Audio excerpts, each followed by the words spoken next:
We have in the studio, and I'll try and say your name correctly this time. I've said it wrong already today. Derek Shelmerdine. Perfect. Yes. Wasn't that perfect, but you've been nice. Very close. Derek, let's just talk a little bit about you first, because we'll look at the book, and the book looks fantastic, by the way, and it really does delve into some great detail. So it's fantastic.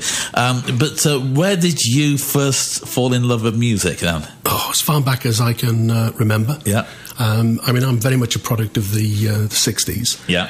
So I was growing up in the 50s, and I can always remember walking down the street in Connah's Quay in North Wales, and hearing a Little Richard song playing from my friend's older brother's bedroom. Yeah. It was summer, the window was open, and Tutti Frutti. I thought, what is that all about? A lot of people say that about Little Richard, don't they? Because you assume, obviously Elvis, of course, but a lot of people say they heard a Little Richard track. Oh, very much so. I mean, in terms of kings of rock and roll, really, I mean, Little Richard and Jerry Lee Lewis are very, very much there. But it's interesting if we get talking about American rock and roll in the early 50s, because it really was, I mean, those three and one or two others who were really driving it forward. But it only lasted 2 or 3 years. And then the whole American rock and roll scene started to fall apart. So that song, 57. Rock and Roll is here to stay. It kind of wasn't it? Oh, it's always been here to stay. Always been here to stay. So you got involved with music. You were in a band in the 60s. I mean, a lot of people had a go at it, didn't they? Oh, absolutely. Yeah. Like a lot of people, they were talking now about 63, 4. We formed a band in school. Right. I had a brief flirtation with bass, but quickly opted for drums, which I absolutely loved. My wife plays the drums. She's a great drummer, it's a great instrument. Yeah. So we were, as they were then, because where I lived was only about 20 miles from Liverpool. So we're in this local band called Cleo's Mood. Yeah. And we used to, sometimes after a local gig, we got the cavern to the second half of the all-nighter. Yeah, wow. And that was amazing. Yeah, so really you weren't far from Liverpool then? Well, that's right. I mean, what was interesting, I was apprentice at the time. Yeah. So where the sort of funding came for everything. Yeah. And your money more or less went up by 50% a year as an apprentice at the steelworks there. Yeah. So initially you go locally, and the Chester was 7 miles away, so by about the second year you're going out in Chester. Yeah. And then a third year, more money coming in, so Liverpool and Rhyl, and it was fantastic. Yeah, really enjoyed it. And as you went on, you actually went back to what you call a proper job. Is that right? That's right. Yeah, my sort of education stuff's as an engineer. Yeah. And after university, I spent about 5 years working with British Rail, and then I decided I was going through an industrial state. You went divorce. Were you at Crewe, were you? No, I was all over the place. Oh, right. Yeah. For short times. I was based at Doncaster for a while. All right. And that was good fun. But I decided that it was time to have a change of pace. And I bumped into an old friend from the Cleo's Mood days. Yeah. And he'd stayed, he was never actually in the band, but he'd sort of help us out and stuff. But he then stayed in the industry, and he became front desk. He did front desk with Van Morrison, so he really got into the whole thing. Yeah. And I bumped into him one Christmas. I said, "Look, I'm really happy with what I'm doing." And he said, "Look, Pat Travis, Canadian rock guitarist, they're looking for a roadie. They're about to go on tour." So he said, "If you fancy it, get back to me. I'll fix up an interview." I went away that Christmas, and I came back and I thought, this looks like a good opportunity. This could be a bit of fun. So I went down for an interview, and that was quite interesting, really, because I'd done a degree in engineering. So I took my book, college book on acoustics, on the train down. I was reading in case they asked me testing questions about PA system, but it wasn't quite like that. This is for a roadie with a rock and roll band. So they were a bit more kind of like your personality rather than your technical ability, maybe. Yeah? It wasn't too much about acoustic performance of PA systems. And then I worked with this is the middle 70s, 76, 77. And I worked with a London pub rock band after that called Meal Ticket. Oh, they were amazing. Yeah. They were the sort of new Eagles, as it were. Very country, very lots of harmonies. Yeah. But their problem was punk was breaking across the UK then. That's what I didn't like, you see, because I love the Eagles. Yeah. And I like country music, but then punk music for me don't like it. No, and at the time then, if you weren't a punk band, people, record companies just weren't interested. So people like Racing Cars from South Wales, about the same sort of time, they superb couple of albums. And Meal Ticket, and if you ever get a chance to listen to some Meal Ticket, if you like the Eagles, you'll love Meal Ticket. That was good I'll have fun. to give that a try, definitely, Yeah, that was great fun. And then I sort of got back into a proper job again. I was only a brief flirtation, as it were. With, did it pay well? Well, being a roadie? Yeah. Oh, no, I was only £35 a week. I was very thin in those days. There's no glamour in it, isn't there? Oh, no. It was so much fun, though. Yeah. The Jackson Browne song, the Loadout. Yeah. It's so true, first to come and the last to leave. Yeah, it's absolutely. fun, really, when I see musicians being interviewed about how hard life is on the road. I think, think about the roadie. He's just actually driven for 24 hours. I mean, setting up long before they sang. They'd turn up in the bus, they've been sleeping in. Exactly. What's all that about? And so, do you ever go back into the music industry at all after that? Well, I picked up the drums again, which was great fun. Yeah. And my brother's got a band, and they'd never found a regular drummer. So I filled in for them. So when we launched the book last June at the Cavern Club in Liverpool. Good place to do it. Great experience. What we did, the book, as you said, tells the story of rock and roll from its roots through to mid-70s punk. So I set the presentation up. And what we did, the band was there, so we punctuated it. So when we got to Bill Haley, Rock Around the Clock, I'd stop the presentation, walk back and sit on the drum kit, and then we'd play Rock Around the Clock. Yeah. And then, half a dozen other songs before we got to the Sex Pistols. Wow. Anarchy in the UK, that sort of rounded the book launch off. Yeah. But that was the same stage that Paul McCartney played on at the Live Lounge in 1999 when he decided to go back to play there. So that was quite an awesome experience. He still talks about it now, being on the same stage as you. I can imagine. So the book really, I've just told the book, and it's one of those books that if you put on your shelf, it makes you look really intelligent because it's really big. Absolutely, it's 700 thick, isn't pages, it? 700 pages. And it's got a timeline. It goes in chronological order. Would you say that as well, from the beginning to punk?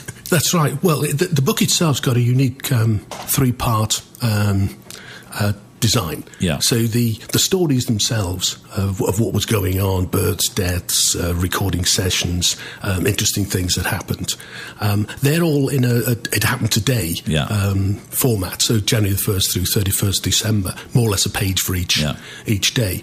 And then what I wanted, that in itself is interesting, obviously, because that's where all the meat of what's going on's at. But there's no context to it. So what I did, the first part is actually a timeline that takes every one of those items and then puts it chronologically, so you can really see what was going on. You can watch genres wax and wane. You can watch careers reaching a natural end as different things happened. And then the third part of the book's what I call pocket histories, and that's a very comprehensive cross-reference of every reference inside the January to December stuff. So for artists like the Beatles or the Who, Zeppelin, Elvis, it builds quite a comprehensive history. Pretty much everything that's worth knowing about, of all the things you need to know, you really need to know these kind of things. And so, really, let's just look at the timeline. Because I was trying to get out of you earlier that did rock and roll start in the UK, and you said no, because of Lonnie Donegan and skiffle music, and we've just played there, putting on the style, of course. But Lonnie Donegan's skiffle bands and so on, like him, were kind of setting the scene. Where do you start with the timeline? Well, the timeline starts with the first recordings. Rock and roll itself starts with the blues. There's no two ways about that. Yeah. And essentially, rock and roll starts in the cotton fields. So is it country music, America. Rock and roll, blues and gospel and all that in the mix? Yeah. Very much. It started with gospel, with the slaves in the southern states of America. And the only places they could sing were actually allowed to sing were in church. Yeah. And then after the Civil War, they migrated sort of north into places like St. Louis, Memphis. And that's when the blues, because they could now start buying instruments. So that's when the blues started. And fairly quickly then, rhythm and blues came on, which is a sort of danceable version of the blues. And that sort of spun off into jazz and all kinds of stuff. What's really interesting is the British rock and roll scene started with trad jazz. Very much so. What's that? Well, trad jazz is the stream of jazz. People like Chris Barber, right? And they were taking Dixieland, New Orleans jazz, and it was a British take on New Orleans, traditional New Orleans jazz. And what happened was the skiffle groups, Lonnie Donegan's, the skiffle group was the Chris Barber's interval group. So the Chris Barber band, jazz band, a dozen or so guys, they'd play a set, they'd have a break, and then when they had to break, went to the bar. The three of them would go. Barber then played stand-up bass, I think. Lonnie Donegan played guitar or banjo, and Belle Bryden actually played washboard on Rock Island Line, which is very much the Lonnie Donegan. Now, absolutely no doubt whatsoever that Lonnie. Well, I suppose it's arguable, but pretty much no doubt whatsoever. Rock Island Line was where the UK rock and roll scene started, but it started as breakout groups. Was Rock Island Line an American tune originally? Yeah, it was Lead Belly. I know Johnny Cash had a go on it as well. Oh, it's a blues country blues classic, Rock Island Line. I mean, it goes back way before Lead Belly. Yeah. But why the book starts in the very late 20s, very early 30s, with Robert Johnson, basically, his first two recording sessions, is that's when the gramophone was settling down on 78 as being the speed. So the record, using the sense of a history. Some people haven't got a clue what you're talking about right now, you know that? Right. Some of a certain age. Well, that's others probably, yeah, but there's a big revival in vinyl. Yeah, there is, and the original vinyls were 78s. And around the mid-20s, they settled on that particular speed. So that's why you've got the recordings from then. So that's really where the book picks up, because it looks at then some of the blues standards that became, picked up in the 60s and the 50s as well. You're taking my first record player, and I was born in the 70s, but my first record player I think was from the 50s. Oh, and so brilliant. he had 33, 45 and a 78 on the speed. Absolutely. You could choose the speed you wanted, obviously. I know. Had lots of fun with that. And so, I mean, we talk about that, but then I suppose looking at the British side of rock and roll, you've got Cliff, of course, Absolutely. and then you've Tommy Steele and people like that are coming along. I suppose they're being influenced. I mean, Cliff talks about being influenced by Elvis, and Tommy Steele Absolutely. influenced by Buddy Holly and people like that. Yeah. But what happened was there was a famous coffee bar in Soho, Compton Street, I think, called the Two Eyes, and that's where the skiffle guys used to play. And there's a fine line between when skiffle becomes British rock and roll. A lot of these guys, people where's the join? Absolutely. And progressively, it's the rock and roll influence came across into the sort of skiffle, and that's where Tommy Steele. I mean, he had the first British rock and roll hit single, Rock with the Caveman, which he wrote. He wrote an awful lot. He either wrote or co-wrote most of his stuff, which is quite I didn't know that. Quite interesting. Yeah. And he did sing in the blues as well, didn't he, Tommy? Was it Tommy Steele? No, Tommy Steele did a Guy Mitchell song as well. Yeah, Tommy Steele, a big hit. Yeah, as you can tell, I love all that era. It's great. Oh, it's brilliant. So as we're moving, I mean, let's just talk a little bit about, because of time, I mean, for me, I mean, you talk about Little Richard and Jerry Lee Lewis being fantastic. Of course, Buddy Holly and Elvis Presley. Absolutely. King and Prince, maybe. I don't know how you describe them, but there they are. They're just, I mean, a lot of people say, okay, Bill Haley, of course, was really a forerunner for rock and roll. Very much so. But Elvis was a game changer.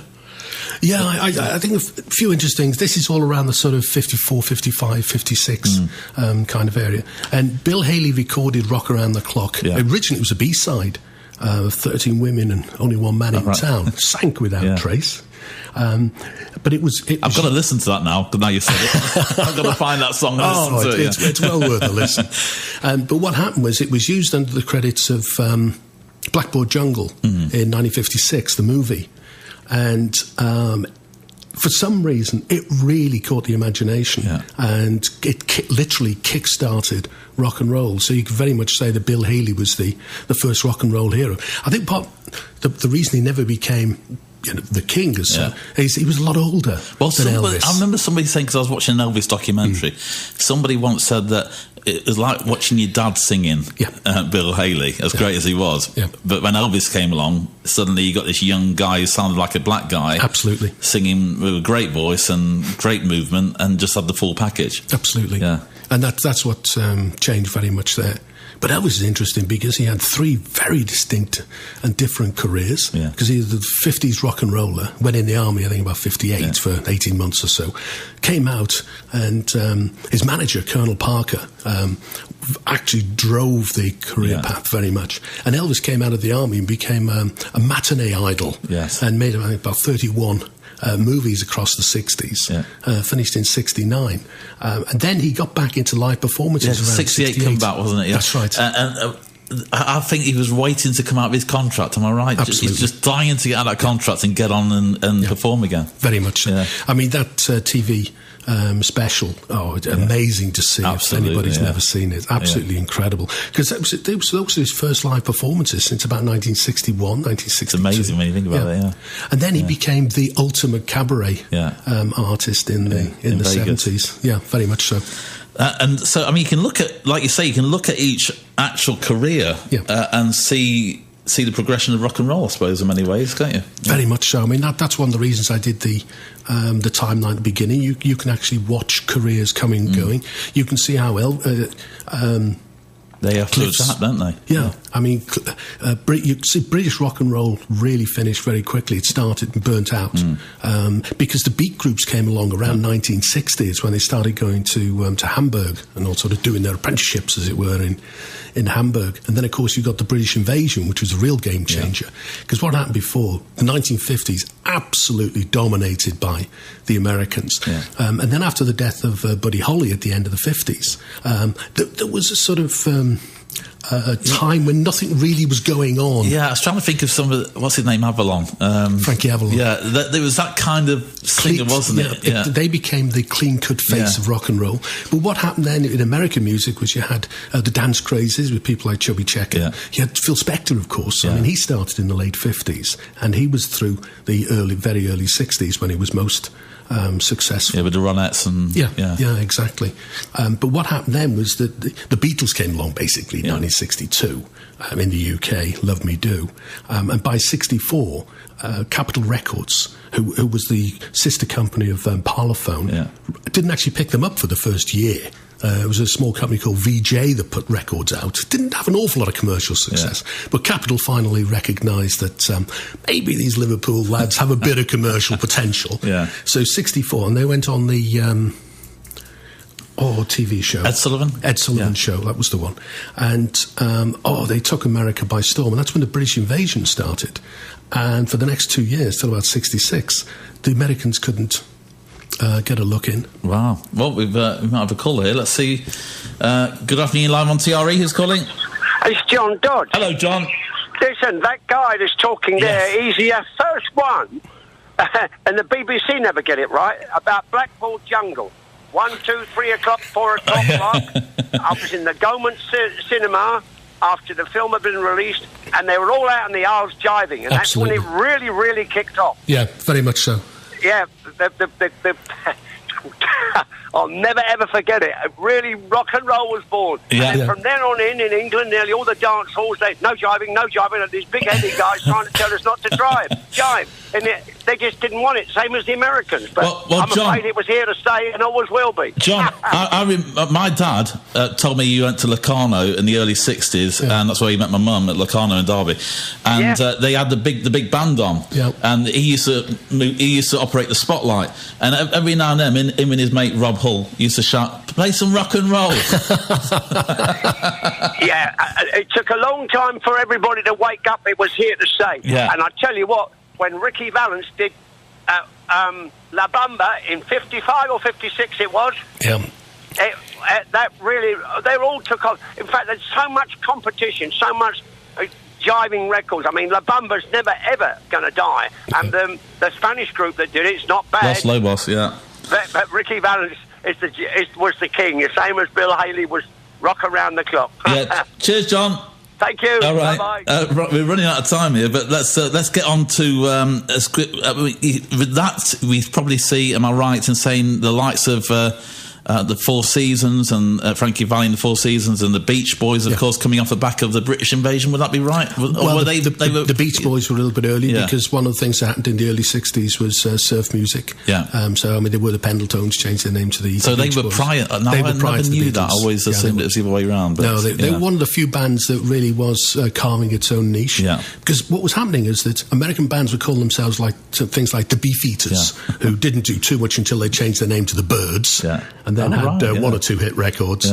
But they couldn't get a look until about 1966. 1966 is really when rock was born. So that was when people like Hendrix, Cream particularly, and rock moved on to the next level. So rock and roll wasn't as poppy then, I suppose. It was a bit more... It was a lot more heavy duty.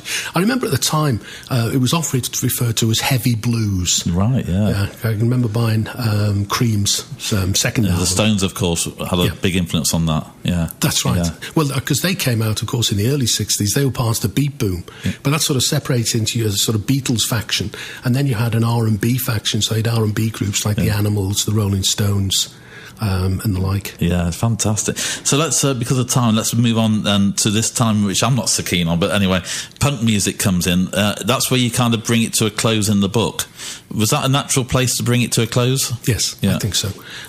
What happened was, again, at the end of the 1960s, music went off in a number of different directions, glam soul and all kinds of stuff. And really, sort of early 70s, people like New York Dolls, Ramones, but by 75, 76, punk had really took off in the UK, and it just steamrolled everything before it. And the reason I use that as a logical end was it was a reaction very much. It was the reaction to prog rock, where you've now got 20-minute guitar solos and drum solos of half an hour, which if you're a drummer is fabulous, but if you're not, it's not so much. Was it a bit of a kickback, a kick against some of the everyday music that they were hearing? Pop music? It absolutely was, and it was against the establishment as well, the big record companies. And what it did, rock and roll then turned back full circle, and it went back to 2.5 minute, possibly three chords, 2 or 3 chord songs, played at frenetic speed in small intimate venues again. So it was a reaction to, stadium rock hadn't arrived at that time. It was just sort of starting to move in that direction. But it was the counter-revolution, basically. I always think I'd love to be around in the late 50s, early 60s, but I suppose in some respects, where we are now, we've got such a wealth from the mid-50s right through to today of great music. And now, unfortunately, we're out of time. I could be chatting all afternoon. As you can probably tell, I love rock and roll. So when it comes to people getting hold of this fantastic book of yours, Derek, how do they do that?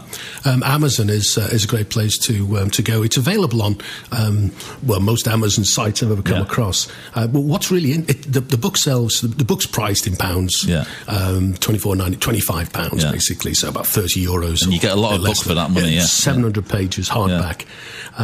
But what's interesting about Amazon is that there are a lot of distributors on there who offer it at like £16, £17, €20, because it's a strange old world, the world of books on Amazon. I don't know how they manage to make money doing that, but they do somehow, because they make money in other areas and then sell them off. That's right. So it's always worth checking various Amazons, because there was a lady in America that got in touch and said she bought the book on Amazon UK rather than .com, because it was a better deal. Fantastic. So go and have a look. It's called Rock and Roll Unravelled, from its roots to the mid-1970s punk, and it's by Derek, who's here with us today. So Derek, thank you for coming in. I really appreciate it. Could I just mention my website? Certainly, go for it.